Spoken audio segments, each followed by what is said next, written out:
পণ্য ক্রয় কিংবা সেবা গ্রহণে ভোক্তার অধিকার সংরক্ষণে কাজ করছে জাতীয় ভোক্তা অধিকার সংরক্ষণ অধিদপ্তর। মেয়াদোত্তীর্ণ বা ভেজাল পণ্য বিক্রির জন্য যেমন সর্বোচ্চ শাস্তি মৃত্যুদণ্ড, অন্যদিকে ক্রেতা বা সেবা গ্রহীতাকে হয়রানি বা দুর্ব্যবহার করলেও আছে শাস্তির বিধান।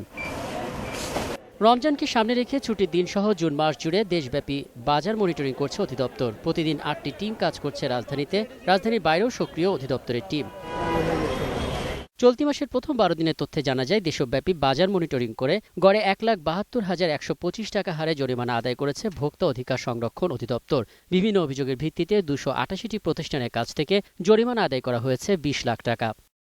তবে যাদের জন্য এই আইন তৈরি হয়েছে সেই ক্রেতাদের কাছে আইনটি তেমন স্পষ্ট নয়। শুনেছি আছে, কিন্তু ওদের কাজ কি বা আমরা কি বলবো, কোথায় বলবো, আমরা তো কিছুই জানি না। ডিটেইলসটা আমার অ্যাকচুয়ালি জানা নাই কিভাবে কি ভোক্তা অধিকার নিয়ে কাজ করা সংগঠনগুলো বলছে, অধিদপ্তরের কার্যক্রমে যেমন প্রচারণা দরকার, একই সাথে দরকার ভোক্তাদের অধিকার সচেতন করে তোলা। ভোক্তাদেরকে তাদের অধিকারের বিষয়ে সচেতন হতে হবে, সোচ্চার হতে হবে এবং সংগঠিত হতে হবে। বাজারে অনিয়ম দেখলে দলগতভাবে অধিদপ্তরে অভিযোগের পরামর্শ দেন সংশ্লিষ্টরা। এছাড়াও তাৎক্ষণিকভাবে অভিযোগ কেন্দ্রে ফোন করা যেতে পারে 017777536668 এই নম্বরে।